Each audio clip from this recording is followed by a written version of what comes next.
Hello, and welcome to Whispers of Earth, the little corner where wonder feels at home, and science takes its time wandering down the scenic roads of curiosity. Tonight's journey isn't only about stars or the flow of time or even the slow heartbeat of nature, it's about something closer, something that sits quietly inside every thinking person, the question of why we're here. What if, just imagine for a moment, we weren't simply born out of cosmic coincidence or the random chemistry of deep time? What if our presence on this planet was not an accident, but the result of placement, of intention? Not the slow unfolding of geology and biology, but something, or someone, choosing to set us down in this very place, at this very time. That question, were we placed here, is as old as the human gaze itself. For as long as we've been able to look upward and feel wonder, it has followed us. It arrives dressed in many costumes, sometimes a religion, sometimes an origin myth, sometimes a theory about ancient visitors, and sometimes just a whisper in the late hours of the night. It asks again and again, are we where we are because someone decided it should be so?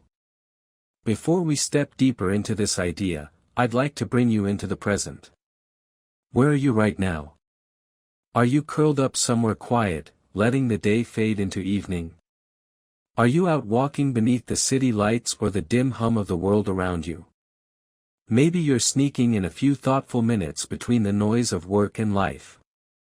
Wherever you are, take a small breath and notice it. Your place, your surroundings, the time, the temperature, all of it ties subtly into the larger question we're asking.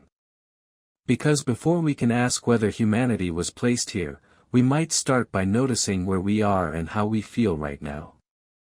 The question of placement begins with awareness of place. If you find comfort or calm in this kind of wondering, if this blend of science, mystery, and story feels like a good pause from the rush of the day, I'd be deeply grateful if you tapped like or subscribe. It helps this little island of curiosity drift toward others who might need the same quiet moment of thought. Now, let's ease into it. Picture yourself standing outside on a night so clear you can almost hear the stars. The sky is a field of scattered diamonds. The moon hangs like a familiar lantern, its light soft and pale, touching everything with silver. In that stillness, it's hard not to wonder how all this began. Why this planet? Why now? Why us? The idea that perhaps we were placed here, that our existence is intentional, brings two opposing feelings that live side by side. There's comfort in it, the soothing thought that we are not the result of random accident. That maybe there's purpose in being alive.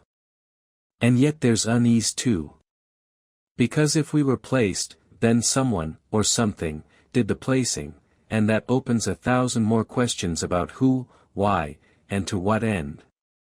The story we usually tell about ourselves begins with science, with evolution, natural selection, and the long, patient march of genes and generations. That story fits the evidence we can touch and measure. It shows how creatures adapt, how they survive by changing. But even within that, the question of placement begins with awareness of place.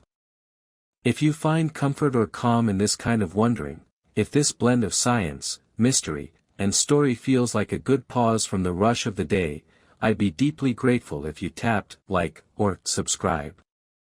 It helps this little island of curiosity drift toward others who might need the same quiet moment of thought.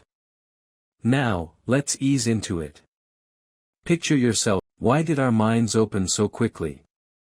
Why did imagination, story, and culture erupt almost as if someone had turned on a light switch? It isn't just modern thinkers who noticed this. Ancient cultures across the world told stories that humanity was not merely evolved but placed. The Sumerians spoke of the Anunnaki, beings who descended from the heavens and taught civilization how to live. In West Africa, the Dogon people told of teachers from the star Sirius, who knew of its hidden companion star long before modern telescopes confirmed it. Native American traditions tell of sky beings, messengers who offered guidance. Even the book of Genesis begins with humanity placed in a garden, not crawling out of chaos, but intentionally created. And when you lay all these stories side by side, scattered across continents, separated by millennia, a strange pattern starts to form. People everywhere imagine not just growing from nature, but being set into it. Were these simply ways to make sense of the unknown? Or were they distant, distorted memories of something real, something our ancestors actually experienced? Then there's the planet itself, Earth, the so-called Goldilocks world. Not too hot, not too cold, just right. Water flows, air fills our lungs, soil yields food, the seasons turn in rhythm with life. Skeptics say, of course we fit here, we evolved here. But sometimes it feels the other way around, as though Earth were tuned for us, arranged to match our needs. The anthropic principle says we see it this way because if it weren't suited to us, we wouldn't be here to ask.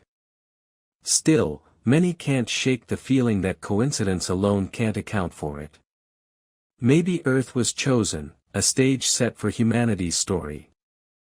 Now imagine for a moment that you're not human at all, but an observer far away, watching this planet's history unfold in fast motion. You'd see oceans form, mountains rise, forests bloom, and then, suddenly, in an instant of cosmic time, a species appears that reshapes everything. They build, write, speak, invent machines, and send signals beyond their world. Wouldn't it look as if they'd been dropped in from somewhere else? No other animal acts quite like us. Our brains are enormous compared to our bodies, burning energy, dreaming in symbols, remembering, inventing. Other creatures adapt and stop. Birds fly. Fish swim. Lions hunt. Humans imagine. We build tools nature never offered. We write stories that outlive us. It's as though our minds are overbuilt, too capable for our environment. Why this excess capacity? Did it just happen, or was it intended? Scientists offer theories: diet changes, social cooperation, language, evolution's pressures, but even within these, there's an air of mystery. Why did so many traits align at once? Why humans and not some other species? Some thinkers extend the idea: what if life itself didn't begin here? There's a theory called panspermia, which suggests life, or its building blocks, arrived from space, carried by comets or asteroids. If true, Earth wasn't the birthplace, but the incubator, seeded by chance or design from elsewhere. And if life can be seeded, could intelligence be as well? Could we have been shaped or planted by beings older and wiser than ourselves? If that's the case, for what purpose? Were we an experiment, a project, a continuation of something ancient?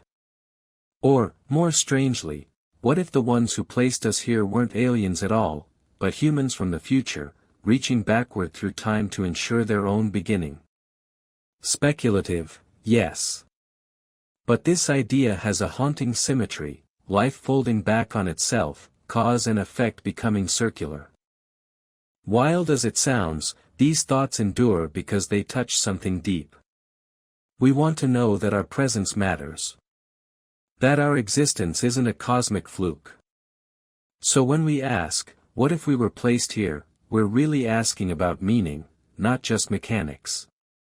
We're asking whether there's intention behind existence, and whether that intention might still echo through us. The question has lived for ages because it bridges both worlds, science and myth, evidence and emotion. It lets us stand with one foot in wonder and the other in reason. And maybe that's why it refuses to fade. So, tonight, let's not hurry to answer. Let's walk through the evidence, the myths, and the possibilities. Let's see where the trails lead, not rushing to conclusions but noticing how they make us feel along the way. Because this isn't the kind of question you glance at and forget. It lingers. It hums in the background as you make tea or scroll through your phone at midnight. What if we were placed here? Simple words, enormous meaning. Pull at that thread and it unravels into an entire tapestry, a story larger than we expected. We exist on a planet that seems almost too perfect. Every detail, the oxygen, the distance from the sun, the moon's stabilizing pull, works in harmony to sustain us. Coincidence, perhaps. Or design. If you list it all out, it feels more like a checklist than an accident. The air fits our lungs. The light nourishes plants. The soil feeds us. Every factor balances just so, as though calibrated for our survival. Scientists say that's only because we evolved to fit those conditions. Yet even so, the curiosity remains. How could everything align so perfectly? Could we have been placed here intentionally, on a planet prepared for life? That's where we'll begin. When people talk about human origins, one image usually comes to mind, that famous diagram from old textbooks, the slow march of figures rising from ape-like ancestors into upright modern humans. It's tidy, elegant, and strangely comforting, a simple ladder of progress. But like many simple pictures, it hides a more tangled truth. The real story of humanity isn't a straight line at all. It's a wild, branching tree filled with sudden leaps, dead ends, overlaps, and mysteries that refuse to fit neatly into boxes. If you look closely at the fossil record, it's clear that life on Earth has been in motion for billions of years. Tiny single-celled organisms became colonies, then multicellular creatures, then fish, amphibians, reptiles, mammals, a grand evolutionary dance written into stone. Eventually, among the primates, a group emerged that began to walk upright, shaping tools and growing brains larger than before. They weren't quite us yet, but they were getting close, clever, social, adaptable. They survived through cunning and cooperation, learning the rhythms of a harsh, unpredictable world. And then, something extraordinary happened. Archaeologists call it the Great Leap Forward, a period when everything changed almost overnight. For hundreds of thousands of years, tools had been simple, flakes of stone, rough axes, nothing more. Then, suddenly, there was art. There were carvings, paintings, songs, symbols, burials, signs not just of survival, but of imagination. The walls of caves began to bloom with color, horses, mammoths, handprints reaching across millennia. Burial sites appeared where the dead were laid to rest with care, sometimes with flowers, beads, or tools. It was as if, in one brief spark of time, consciousness had deepened, humans began not only to live, but to wonder about living. That leap still puzzles scientists. Why did the human mind open so fast? Was it just a matter of brain size reaching a certain threshold? Or was something else, something unseen, at play? Our genetics offer tantalizing clues. When scientists compare our DNA to that of other primates, they find tiny differences, just a few percentage points, yet those small variations created an ocean of separation. The human brain is enormous compared to our closest cousins. It consumes roughly a fifth of all the energy our bodies produce, an enormous evolutionary investment. Why would nature make such a costly gamble unless there was a profound reason? Some researchers note that genetic changes affecting speech, social behavior, and abstract thinking seem to have arrived in clusters, as though a set of coordinated upgrades appeared in rapid succession. Evolution, normally slow and patient, suddenly raced forward. It was as if someone hit fast forward on the human story. Chimpanzees share more than 98% of our genes, yet that tiny fraction of difference created a world that only one species seems to occupy, a world of language, mathematics, art, philosophy, and technology. Why did it happen to us, and only us? Why not dolphins, whose brains are also large? Why not elephants, whose memory and emotion run deep? Why not the crows, clever enough to use tools? That enormous, inexplicable gap, the chasm between intelligence and awareness, remains one of the most profound mysteries of science. And in that space of uncertainty, the old idea of placement slips quietly in. Maybe something helped us along. Maybe the human mind didn't just happen, maybe it was kindled, like a spark catching on dry grass. Ancient stories across the world echo this possibility. The Sumerians said gods from the heavens mixed clay with divine essence to create humankind. In Greek myth, Prometheus defied Zeus to bring fire, the symbol of knowledge, down to humanity. In other tales, sky beings, angels, or divine messengers descended, not to conquer, but to teach, agriculture, law, writing, and the ways of survival. Each myth, different in detail but similar in structure, tells the same thing: humanity was given something. Placed. Shaped. Guided. Of course, myths are not evidence, they are mirrors. They reflect the long memory of human imagination.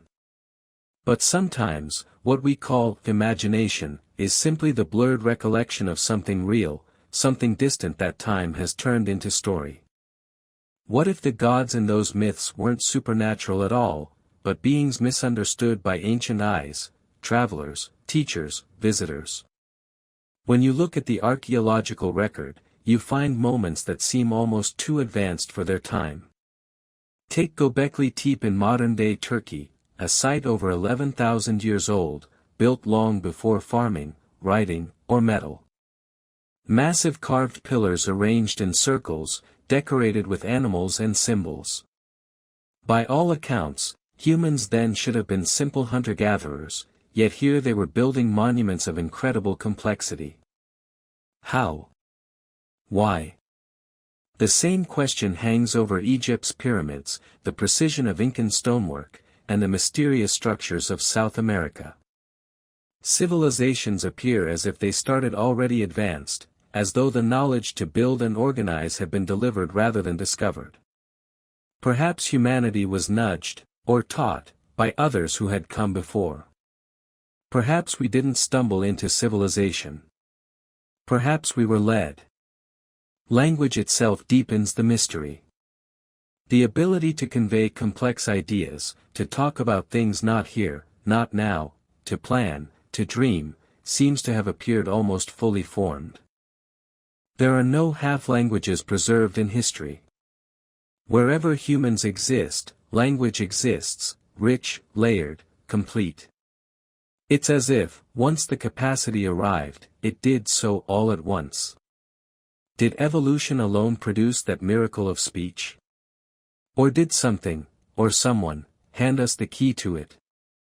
Then there's consciousness, the strangest and most haunting mystery of all. We don't just exist, we know we exist. We can imagine futures, recall pasts, and ask why we are here at all. From a survival standpoint, this level of self-awareness seems excessive.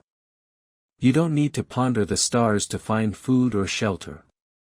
Yet, here we are, writing poems, painting galaxies, building telescopes, and asking whether we were placed here. From an evolutionary view, consciousness is an overachiever. From the perspective of intention, it feels designed. If someone wanted to create a being capable of wondering about its own origins, of searching for its maker, they could hardly have done better than humanity. We are the species that questions itself, endlessly. Of course, science warns against filling gaps in knowledge with myths. Many mysteries once attributed to gods have been explained: thunder became weather, disease became biology, stars became physics. And maybe, someday, human origins will be explained entirely by genetics and fossils. But even then, the question of why those processes unfolded the way they did will still whisper in the background. Imagine, for a moment, watching the entire human story unfold from above, like a cosmic time-lapse.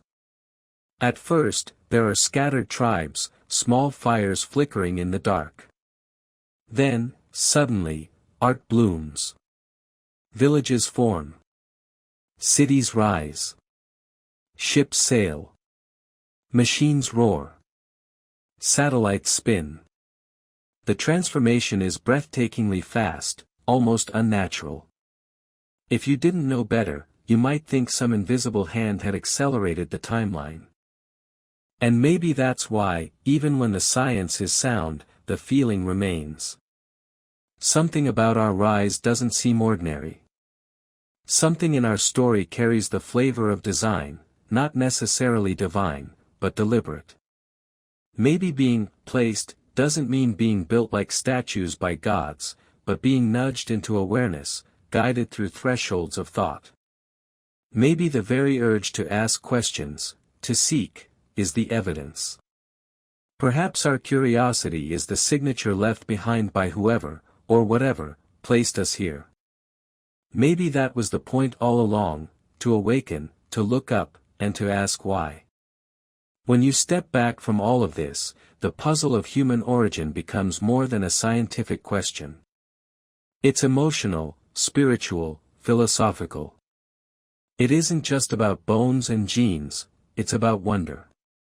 Why are we the only creatures who dream beyond survival? Why do we build monuments to ideas, tell stories to the stars, and ache for meaning? Maybe that ache itself is proof of placement, the echo of a purpose we've half forgotten. And maybe, just maybe, the act of asking is the clearest sign that we were never entirely alone. When we think of evolution, we tend to picture it as patient, deliberate, and slow, a steady rhythm of nature's long heartbeat. Tiny changes build up over countless generations. A fin stretches into a wing. Fur thickens through colder ages. Eyes refine to see sharper, clearer worlds. Every shift seems small, almost invisible on the scale of a single lifetime. That is the story we know, or at least, the one we tell most often. Yet, when we look closely at the fossil record, something strange emerges. It doesn't always unfold as a quiet climb. Sometimes, it jumps. There are chapters in life's history where change erupts suddenly, dramatic, synchronized leaps that defy the ordinary pace of evolution. The human story is one of the most vivid examples. For millions of years, early hominins chipped away at simple stone tools, crude, functional, nearly identical across ages. Then, in what feels like an instant on the timeline of Earth, everything shifts. Art appears on cave walls. Music echoes through bones and flutes. Villages rise, and language blossoms. It's as if humanity turned a corner overnight, stepping into a new kind of existence. This pattern isn't unique to us. The history of life itself is marked by sudden explosions of complexity. Take the Cambrian explosion, roughly 540 million years ago. For billions of years before it, Earth's oceans were home mostly to single-celled creatures and simple multicellular life. Then, almost out of nowhere, came abundance, the seas filled with organisms sporting shells, skeletons, eyes, limbs, and nervous systems. In a geological blink, nature went from sketches to masterpieces. Scientists have proposed many explanations: oxygen surges, genetic innovations like the evolution of Hox genes, ecological pressures that encouraged competition. Each theory fits a piece of the puzzle, yet even together they can't fully capture the breathtaking speed of that transformation. If evolution is a novel written in steady prose, the Cambrian chapter reads like a sudden exclamation, an unexpected leap in plot and purpose. The same kind of leap appears in our own lineage. For ages, our ancestors' brains grew slowly, like the steady widening of a riverbed. Then, quite suddenly, brain size doubled.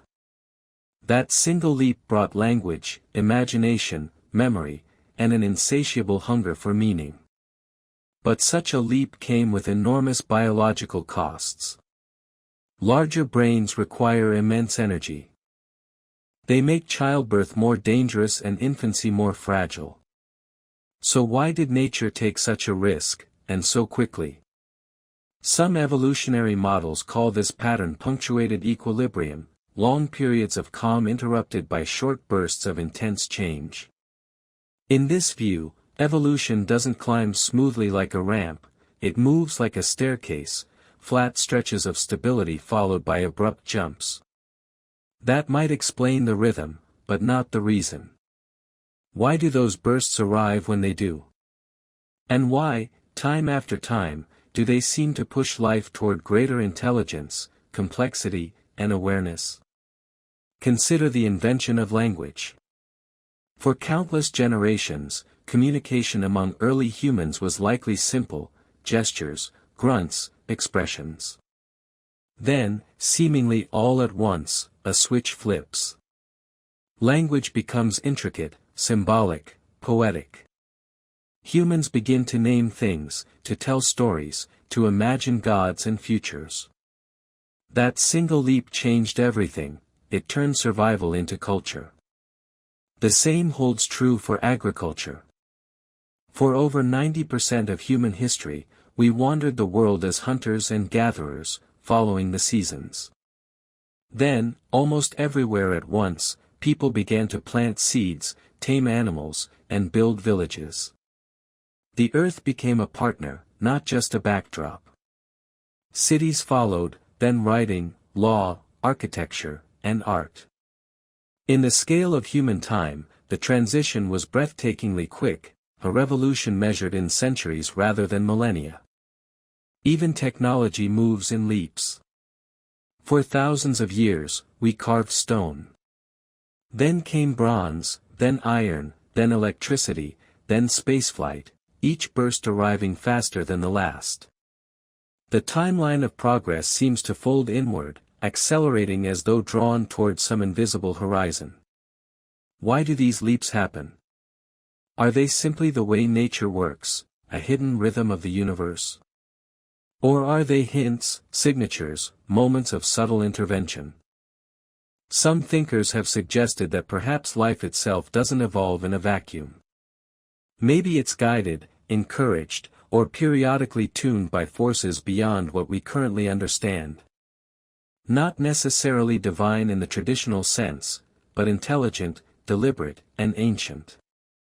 If so, each leap could be like a gardener returning to tend a growing field, checking the soil, pruning, planting new seeds. Others turn to space for clues. The theory of panspermia, that life's building blocks arrived from beyond Earth, adds another layer of intrigue. If microbes or genetic material can drift between worlds, what's to stop an advanced civilization from helping that process along? If life can spread naturally, could it not also be spread intentionally? Maybe each evolutionary leap represents a new infusion, an update, an adjustment, a gentle nudge toward consciousness. The Cambrian explosion. The rise of mammals. The sudden flowering of the human mind. Each could be a whisper of placement, the fingerprint of something unseen guiding life's unfolding.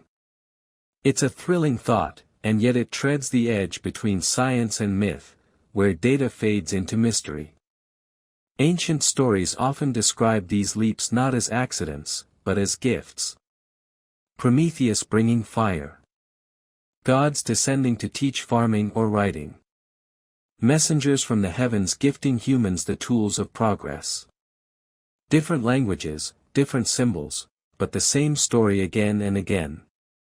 Humanity receives knowledge, rather than discovers it.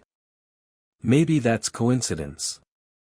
Or maybe, deep down, it's memory, the way ancient people preserved an event too large to understand in the only form they had, story. And yet, even if we strip away all mythology, the pattern remains. History is full of abrupt awakenings, moments when humanity seems to skip steps, to jump ahead of itself. Sites like Göbekli Tepe or the pyramids of Giza appear far earlier than they should, built with precision that still challenges modern engineering. It's as though the human timeline is peppered with surprises, bursts of brilliance that refuse to fit the model of slow evolution. Of course, skeptics say this is just how creativity works. When the right mix of environment, population, and necessity align, change happens fast. Innovation breeds more innovation. Ideas catch fire, spreading like sparks across a forest. Perhaps there's no mystery at all, just the exponential nature of discovery. But that explanation, while reasonable, doesn't erase the wonder. Because even if the leaps are natural, they still feel enchanted. They make the universe seem alive, not static, but participatory. Maybe the forces of evolution and creativity aren't blind mechanisms at all, but expressions of something deeper, something with direction. Some physicists and biologists have begun to suggest that the universe may have a built-in bias toward complexity, that once life appears, it naturally climbs toward intelligence. That consciousness isn't an accident, but an inevitability. If that's true, then perhaps the universe itself is the gardener, not separate from us, but the very soil we grow from. Still, there's another question that lingers: if complexity and intelligence are inevitable, where is everyone else? Why aren't there other civilizations shining across the stars? Why does our species seem so alone in this vast field of possibility? That mystery, known as the Fermi paradox, remains unsolved. Perhaps other civilizations have risen and fallen long before us. Perhaps they exist but remain invisible, waiting for us to catch up. Or perhaps the reason we can't find them is because we are them, descendants of their seeds, continuing their story without remembering its beginning. Whether these leaps were natural or intentional, the effect is undeniable: they made us. Without them, humanity would still be chipping stone in the dark.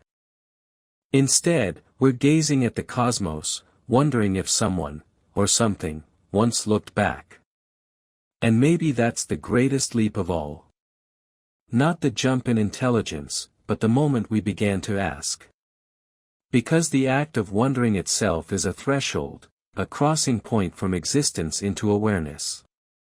The world's timeline is filled with these thresholds. Each leap is both a mystery and a gift. Each one reminds us that progress is never purely mechanical, it's emotional, existential, almost spiritual. It's as if life carries within it a rhythm of awakening, waves that rise, crash, and rise again. Whether those waves are shaped by nature or by something beyond it may never be proven.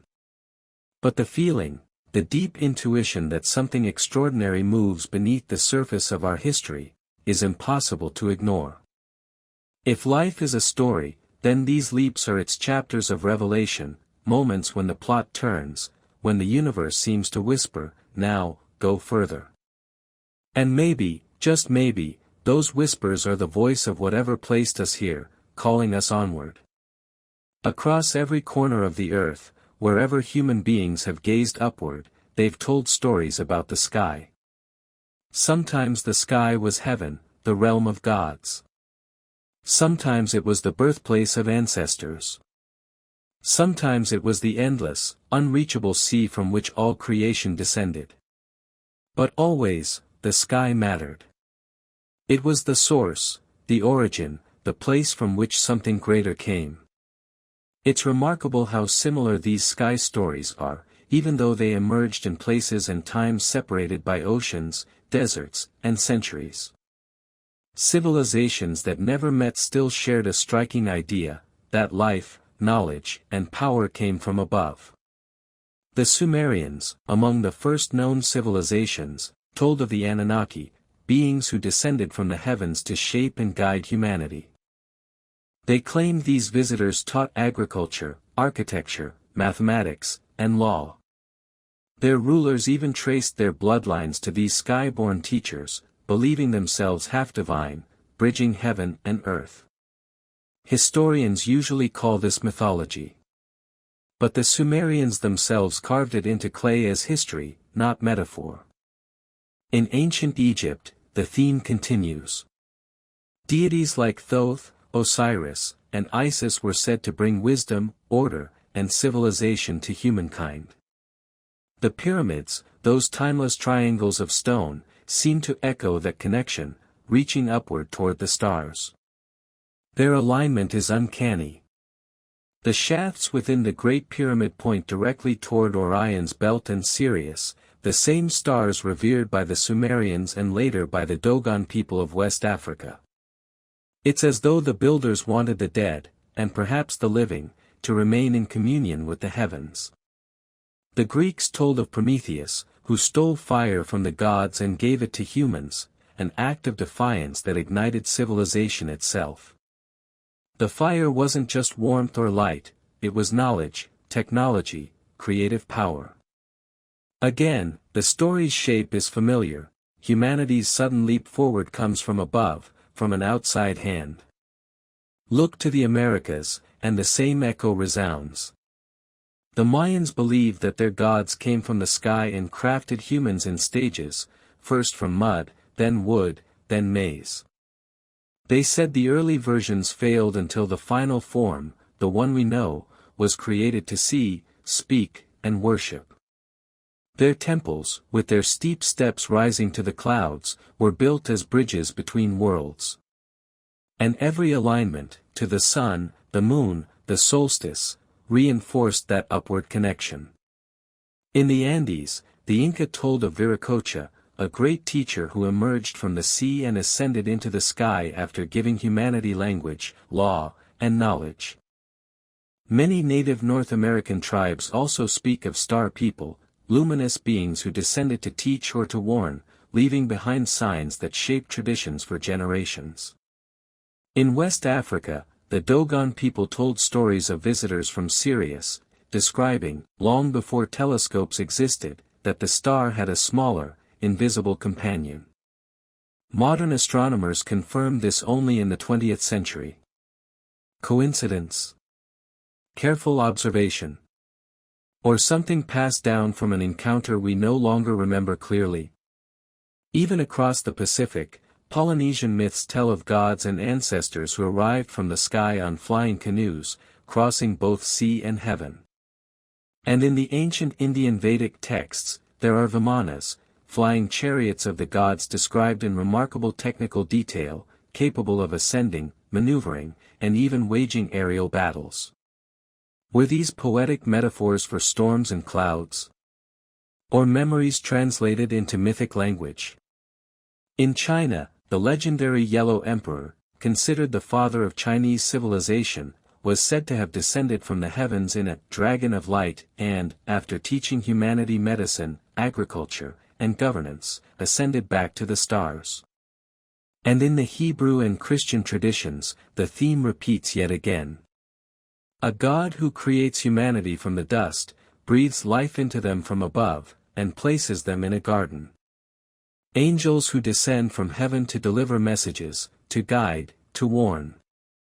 The story is always the same at its core: what is above descends to shape what is below. Anthropologists often say these tales were born from projection. To ancient eyes, the sky was the realm of mystery, storms, lightning, stars. It was natural to imagine power residing there. Yet even if that's true, the pattern remains astonishingly consistent. Across thousands of years and thousands of miles, humans described similar scenes: luminous beings descending, giving gifts of knowledge, and returning to the stars. Is that a coincidence? Or is it cultural memory?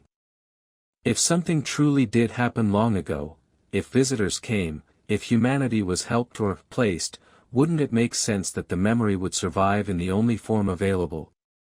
Not as data or records, but as myth. And then there are the monuments. Across the world, the oldest and greatest works of stone point toward the heavens. Stonehenge in England marks the solstices, the sun rising between monoliths. The pyramids of Giza mirror the pattern of Orion's belt. Mesoamerican temples rise in sync with equinox shadows that form the shape of serpents. Even far older sites, like Göbekli Tepe, contain carvings that seem to map constellations. Why did ancient people spend centuries aligning stone with stars? Practical explanations abound: to track time, to mark seasons, to predict floods. Yet the sheer precision often goes far beyond survival. It feels like devotion, or perhaps, remembrance. If your ancestors had once witnessed something descend from the heavens, something that changed everything, wouldn't you mark the sky forever after? Wouldn't you build your world to mirror it, to keep that memory alive? Some carvings and paintings make the question harder to ignore. In temples and caves around the world, we find figures wearing strange suits or helmets, surrounded by halos, stars, or objects that look eerily mechanical. To modern eyes, they look like depictions of astronauts. To skeptics, they are shamans or gods. But to those who wonder, they might be the first portraits of visitors, beings that once walked among us. Of course, human imagination is boundless. We see patterns, we fill in gaps. We make meaning from mystery. But even so, the repetition of these symbols across unrelated cultures is difficult to dismiss as coincidence. It's as if humanity's oldest stories all orbit the same gravitational center, the belief that our beginnings came from the sky. The question is not whether these myths are literal truth, but why they persist so universally. Even as science replaces superstition, the theme endures. We still look upward for answers, to the stars, to the unknown. We build telescopes now instead of temples, rockets instead of pyramids, but the impulse is the same. We are still reaching for the heavens, asking who placed us here, and why. And perhaps that's the point. Maybe the myths were never meant to be proof, but reminders, whispers from an age before history, urging us not to forget where we came from. The monuments stand like stone memories, the myths like echoes in our collective mind. They may not tell us who the visitors were, or if they existed at all. But they tell us that we have always felt like visitors ourselves, beings aware of the stars, haunted by the sense that home might be larger than the earth beneath our feet.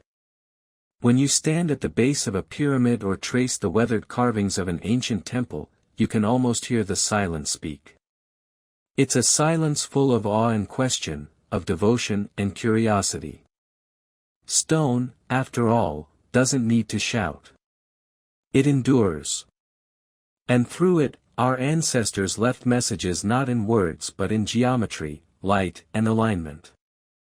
They pointed toward the heavens, and in doing so, they pointed toward us. Maybe those alignments are more than art or astronomy. Maybe they are invitations, to look up, to remember, to ask again the oldest question of all. Were we placed here? When you walk among the ruins of the ancient world, something strange happens. The air feels heavier, as though the stones themselves carry memory. Even in silence, there's a pulse, the echo of countless hands that shaped, lifted, aligned. It's impossible not to wonder what all of it was for. Every civilization leaves behind its story. Some tell it through writing, some through song, others through architecture. But the oldest stories are written not in words, but in the language of structure, in stone, geometry, and orientation. The temples, pyramids, and circles scattered across the earth seem less like separate works and more like fragments of one enormous sentence, written across continents. From Egypt's desert plains to the jungles of Mesoamerica, from the windswept ridges of Peru to the high stones of Britain, the theme repeats. Humanity reaching upward, carving permanence into the face of the earth as if to answer, or perhaps to echo, a question from the sky. Take the pyramids of Giza. For thousands of years they have stood as the most recognizable shapes on the planet, yet they refuse to fully explain themselves. Their dimensions encode mathematical constants. Pi and the golden ratio appear naturally in their proportions. Their placement mirrors the stars of Orion's belt, their sides aligned precisely with the cardinal directions. No modern compass, no GPS, no lasers, and yet the precision is astonishing. Why? Were they built merely as tombs, or as instruments, great stone devices meant to mirror the heavens and immortalize a cosmic relationship? Then there's Stonehenge, the ring of monoliths in England that catches the sunrise and sunset on the solstices. To the ancients, it may have been a calendar, a temple, or both, but beyond its use, its message feels unmistakable. The builders understood something vast about time, about cycles, about alignment. They were not just measuring seasons. They were marking the rhythm between heaven and earth. Half a world away, the Nazca lines of Peru sprawl across the desert floor, enormous geoglyphs so vast they can only be seen from the air. Spirals, animals, humanoid figures, lines stretching perfectly straight for miles. Were they messages to the gods above? Or were they messages from the gods, meant to be seen by those who would someday rediscover flight? The desert has kept their secret for centuries, but their scale hints at a communication that transcends time. In Cambodia, the temples of Angkor Wat mirror the constellation Draco, stars mapped in stone. In Mexico, Teotihuacan, the city where men become gods, was designed with uncanny astronomical precision, its avenue of the dead aligned to celestial events. The temple of Kukulkan at Chichen Itza casts the shadow of a serpent that slithers down its staircase only twice each year, on the equinoxes, as if the sun itself were in on the ritual. Across the planet, the same message repeats in a dozen dialects of stone. The sky matters. The stars matter. We came from above, and to above we will return. For archaeologists, these alignments prove the brilliance of ancient astronomy. For dreamers, they hint at something deeper, a global memory of origin, whispered from one civilization to the next. Maybe the ancients were not just worshipping the heavens, maybe they were remembering them. Consider how impossible these feats seem for their time. The Great Pyramid was the tallest structure on Earth for nearly 4,000 years. The builders of Baalbek in Lebanon moved stones weighing over 1,000 tons, far beyond what our modern cranes can easily manage. The Sacsayhuaman fortress in Peru was built from massive blocks fitted so tightly together that not even a sheet of paper can slip between them, and yet no mortar was used. Who taught them such mastery? Trial and error? Divine inspiration? Or something else, someone else, guiding the hand of the architect? Skeptics say we underestimate our ancestors. They had time, organization, and ingenuity. They were patient, determined, capable of wonders. And that's true, but it doesn't erase the question of why. Why this global obsession with the sky? Why this shared need to anchor heaven to earth? Imagine, for a moment, that the people who built these monuments were not just engineers but witnesses. That somewhere in their deep past, something truly remarkable happened, something that forever linked the heavens with their own story. If they saw beings descend, or lights move in ways that defied explanation, how would they record it? Not in writing, most didn't yet have written language. They would record it in the only way they could, through symbol, through architecture, through orientation. Stone became their notebook, geometry their ink.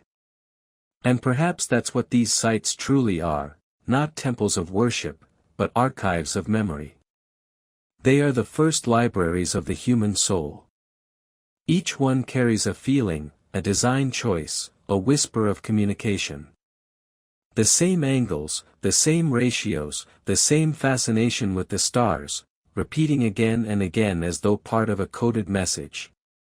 It's as if humanity has been trying, for thousands of years, to say something to its future self. To us.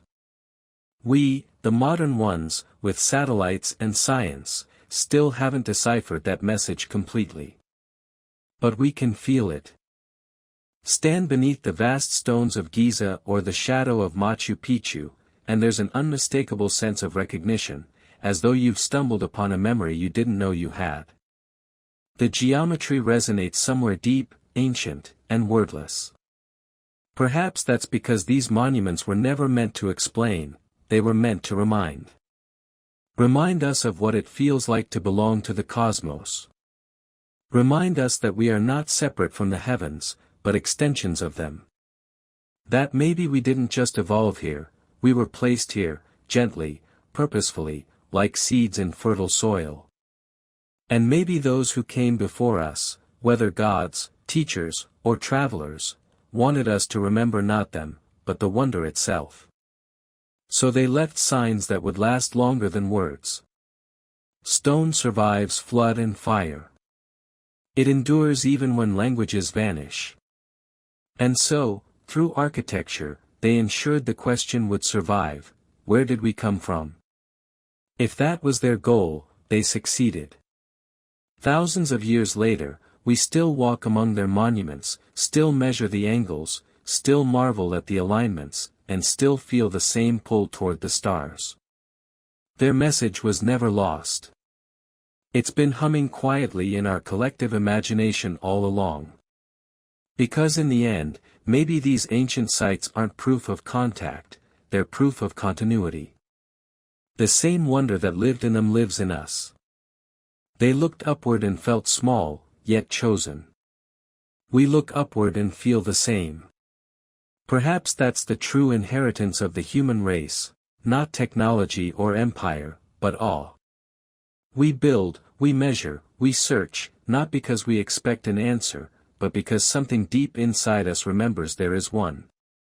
We're still translating that message written in stone, still tracing the starlit handwriting of our ancestors, still listening for the voice that first placed us here and told us to look up. Thousands of years have passed since our ancestors built their monuments of stone and light, yet the same instinct that drove them still burns within us. We no longer raise pyramids to honor the gods, we raise satellites to listen for them. We no longer align temples with the stars, we send telescopes to live among them. The direction of our gaze hasn't changed, only the tools in our hands have. In every age, humanity has looked upward for answers.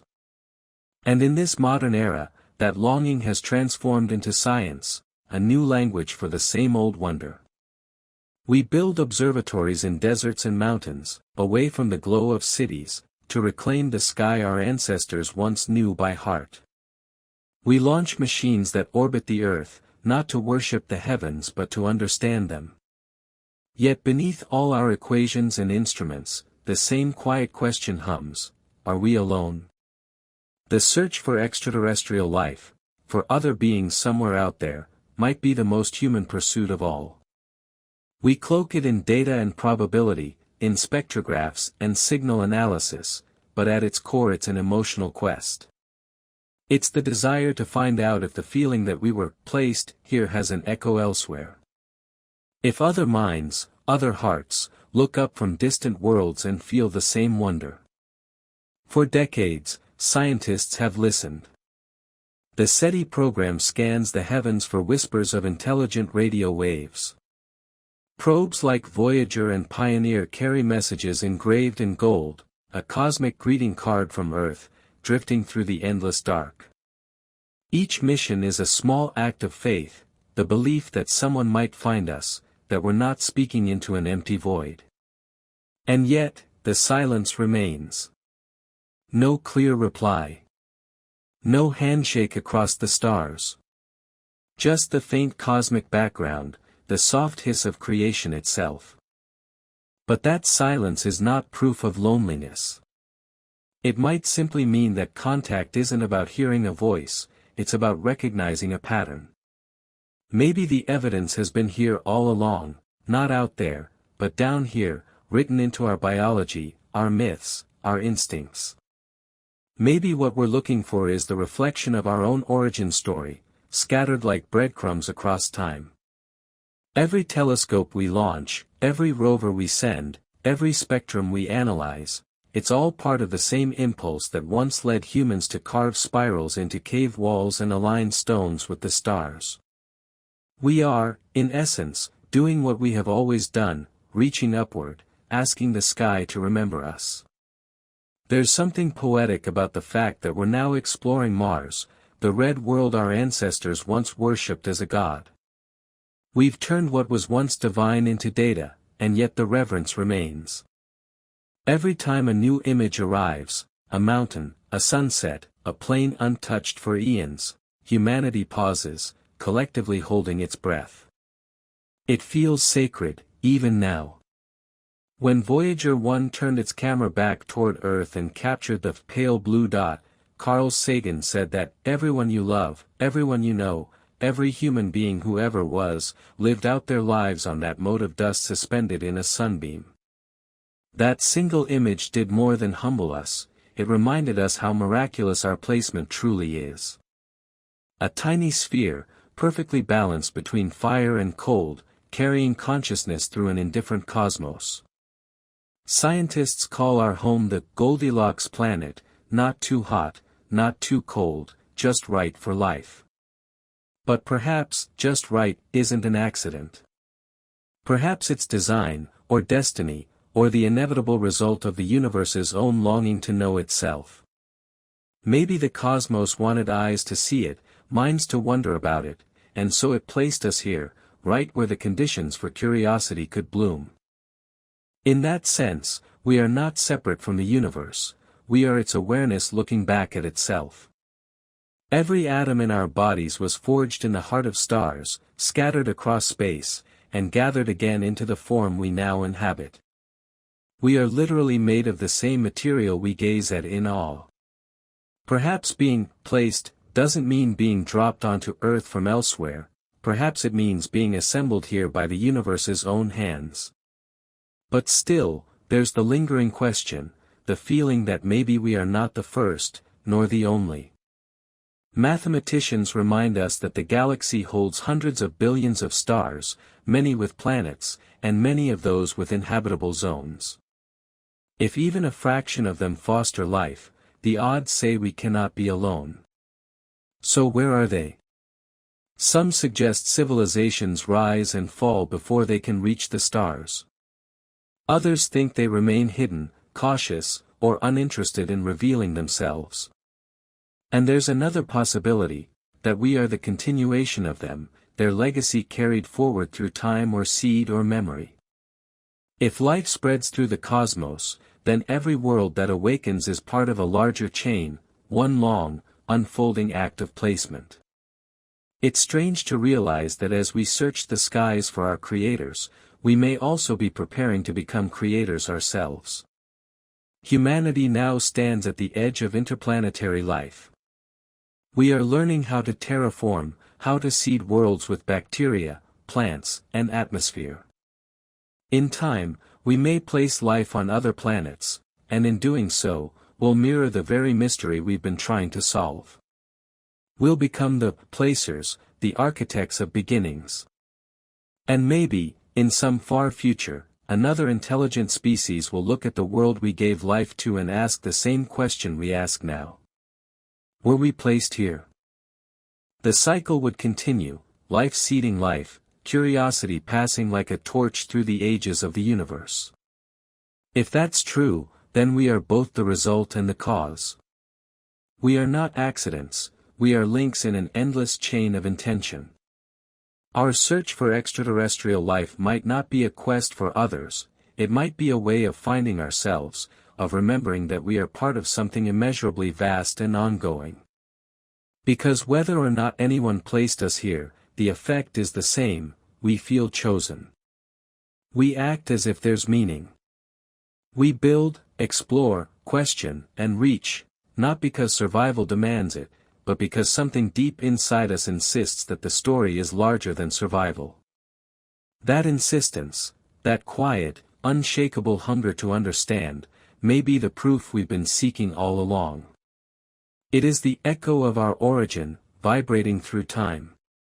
It is the signal that refuses to fade. It is us, remembering that we are part of a conversation as old as the stars. So when we send radio waves into the void, when we peer through telescopes or listen to the whispering static of the universe, we are really doing what our ancestors did when they lifted their faces to the night sky. We are asking the same thing they once carved into stone and myth. Who placed us here? And even if no one answers, maybe that's because the answer has been here all along, in the act of asking itself.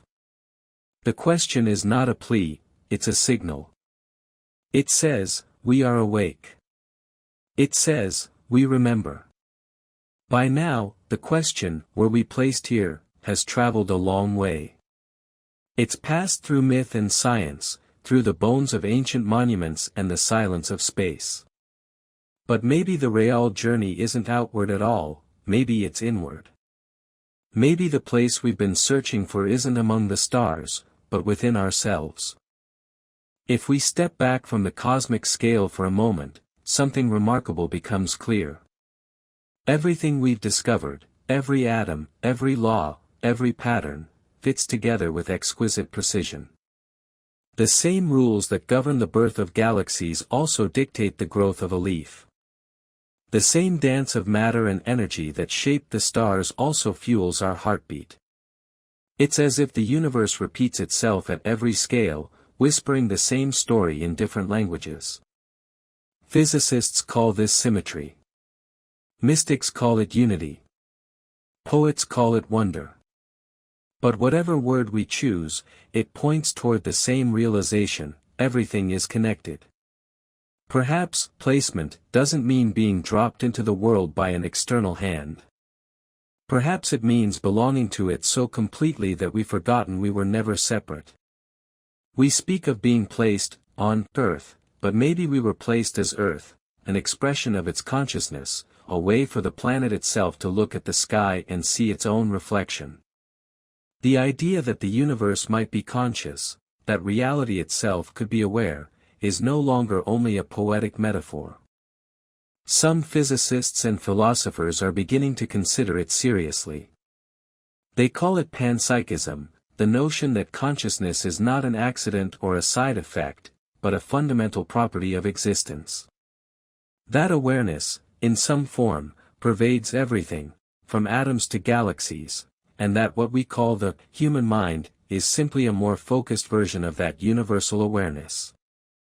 If that's true, then our existence isn't random at all. It's inevitable. The universe doesn't merely produce life, it becomes life. It doesn't just create minds, it awakens through them. We are, in this view, the universe remembering itself. That may sound abstract, but think of it this way: when you look up at the stars, it's not you looking at the universe, it's the universe looking at itself through your eyes. The boundary between observer and observed dissolves. And suddenly, placement takes on a deeper meaning. We are not guests here. We are part of the design. Maybe that's what every myth has been trying to tell us in symbolic language. The gods who descended from the heavens weren't necessarily beings from another planet, they were representations of the divine spark within us, the awareness that arrived the moment we began to ask, why? The garden we were placed in wasn't a literal paradise, but the living world itself, lush, dangerous, beautiful, and alive. And the exile from that garden wasn't punishment, it was awakening. It was the moment we became self-aware enough to know the difference between being and belonging. Every spiritual tradition, in its own way, speaks of this same fall and return, the journey from unity into separation, and back again into understanding. Perhaps placement is simply the midpoint of that journey, the moment consciousness realizes it exists within something greater, and begins to search for its source.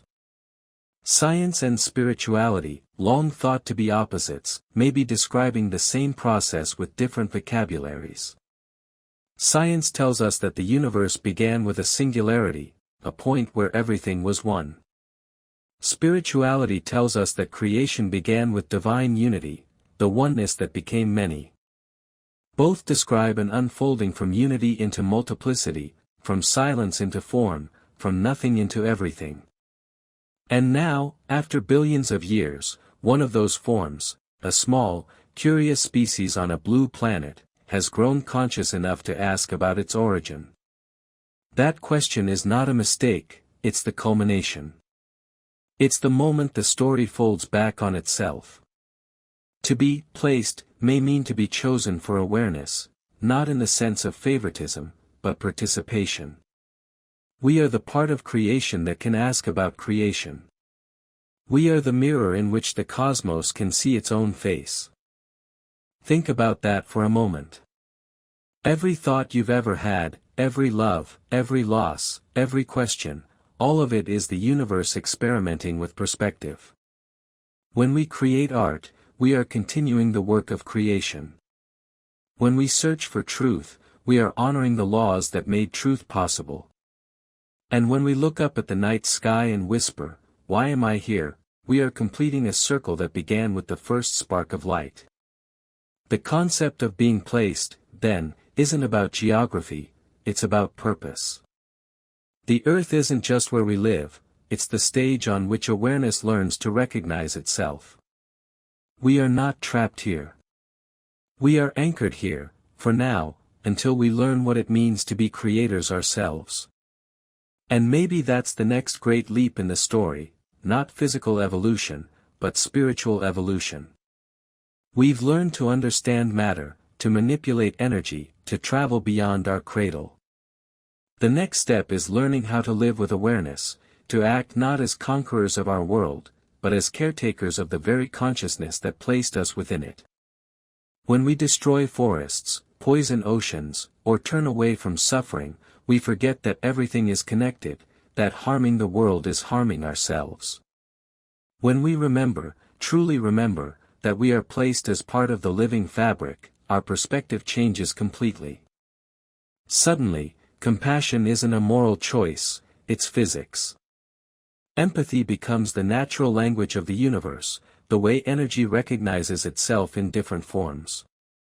Maybe that's what the ancients meant when they spoke of gods breathing life into clay, or light descending into matter. They were describing the same thing modern physics describes when it says that matter and energy are interchangeable. They were saying that awareness entered the world of form, that consciousness took shape, and in doing so, placed itself here.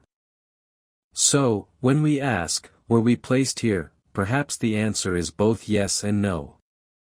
Yes, we were placed, but not by outsiders. We placed ourselves. We are the continuation of an ancient process, the unfolding of awareness into matter. We are the dream of the universe, walking, breathing, and wondering about its own origin. And maybe, just maybe, the meaning of life isn't to escape this placement or to find who did it, but to realize why. Perhaps we are here to witness beauty, to transform experience into understanding, to turn awareness into love. Because if the universe's purpose is to know itself, then love, the recognition of connection, is its highest expression. The more we explore the cosmos, the more we find reflections of ourselves in it. Spiral galaxies like fingerprints, nebulae like embryonic hearts, the rhythm of expansion echoing the rhythm of breath. Everywhere, the pattern repeats, creation, awakening, remembrance. We are both ancient and new, local and cosmic. We are placed here not as strangers, but as storytellers, explorers, witnesses. And maybe the story isn't about finding our makers, but about becoming aware enough to continue their work, to create, to care, to wonder. So when you step outside tonight, look up. Not for answers, but for recognition. That vastness above you isn't empty, it's the other half of your reflection. You are not beneath it, you are within it. You were never simply placed on Earth. You are part of Earth, part of the cosmos, part of the great unfolding that began long before you, and will continue long after. The story of placement, it turns out, is the story of belonging. And maybe that's all the meaning we need. The night sky has not changed since our ancestors first looked up and wondered. The same stars that watched over them watch over us now. And somewhere in that continuity lies the comfort of belonging, the sense that even as everything changes, the questions remain the same. We began this journey with a single question: were we placed here? It led us through temples and fossils, myths and machines, science and silence. It carried us across ages and galaxies, from ancient stories carved in stone to the faint hum of satellites whispering through space. And though the question never gave us a single, definitive answer, something else emerged, something quieter, but infinitely more meaningful. Perhaps the question itself is the answer. Because to ask it is to prove that consciousness exists, to prove that we are awake, aware, alive. If something placed us here, maybe its goal was exactly that, to see us wondering, feeling, searching, and becoming. Maybe we were meant to ask, not to know. In that light, the story of humanity is not about discovering who made us, but realizing that we are participants in the act of creation itself. Every question we ask shapes the universe a little more clearly. Every discovery, every poem, every act of kindness adds another thread to the fabric of existence. We are not merely observers of this universe, we are co-authors. The cosmos is not silent, it speaks in the language of patterns, chance, and beauty. The light of a billion stars reaches us across unfathomable time just so we can see it and wonder. The laws of physics hum beneath every atom, waiting to be recognized. Even the simplest heartbeat echoes the rhythm of the expanding universe. Everywhere we look, there's conversation, between matter and meaning, between time and memory, between creation and curiosity. And within that conversation, we play our part. When a scientist measures the faint flicker of a distant exoplanet, when a painter captures the glow of dusk, when a child stares into the sky and asks, why, the same ancient dialogue continues. The universe speaks through us as much as it surrounds us. Maybe that's what placement really means, not being put somewhere, but being woven into something. We were never dropped onto Earth like guests arriving late to a party. We grew here, alongside the oceans and the mountains, as part of a single living story that stretches back to the beginning of time. And perhaps that story isn't finished. Maybe the same force that placed the first spark of life in the sea now whispers through us, asking to be continued, not through monuments of stone this time, but through understanding, compassion, and creation. If the ancients built temples to mirror the heavens, then maybe our modern temples are built of knowledge, the laboratories, the observatories, the shared digital networks that connect minds across the planet. Maybe the gods we search for have already appeared, not in light or thunder, but in the quiet evolution of empathy, intelligence, and awareness. Maybe the miracle of placement was not the arrival of beings from the sky, but the awakening of being itself within us. Think about the timing of it all. In a universe 13.8 billion years old, our species has existed for barely an instant. Yet within that instant, we've learned to map the stars, split atoms, decode the genome, and question the meaning of existence. That's not random. That's remarkable. And it suggests that whatever force set this universe in motion, whether divine, natural, or something beyond both, knew that eventually, something would arise to look back and ask why. That's us. We are the universe's way of noticing itself. We are the eyes through which creation sees its own reflection. And that makes our brief lives extraordinary. When we die, our atoms scatter back into the same cosmic sea they came from, waiting to take shape again in some new form. Nothing is lost. Everything recycles into new expression, stardust into stars, stars into planets, planets into life. In that cycle, placement isn't an event, it's a process, an eternal act of becoming. So perhaps the story of being placed here isn't about location or origin at all. It's about realization, the gradual awakening of consciousness through the infinite layers of creation. It's about the moment when awareness, looking out from a fragile human form, recognizes that it belongs. We are not outsiders looking in. We are insiders waking up. And maybe that's what every myth, every equation, every poem, and every act of faith has been pointing toward, the quiet truth that there was never a separation to begin with. That heaven and earth are not opposites, but reflections. That to be placed here is to be trusted, entrusted with the care of a living planet and the continuation of an unfinished story. The ancients built their messages in stone. We build ours in code, in thought, in the digital hum of invisible signals. But the message is still the same. It says, we are here. It says, we remember. It says, we are listening. One day, perhaps far in the future, another species might look at our ruins, our satellites drifting in quiet orbits, our images etched into golden records, and ask the same question we've asked since the beginning. Were they placed here? And in that moment, the circle will close once more. The question will echo forward through time, each generation asking it anew, each civilization adding its own verse. Maybe the question never ends because it isn't meant to.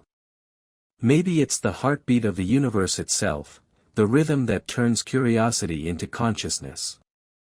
And maybe, after all this wondering, the truest answer is the simplest one of all. We were placed here because we are part of here. We are meant to see, to feel, to imagine, to remember. To keep asking.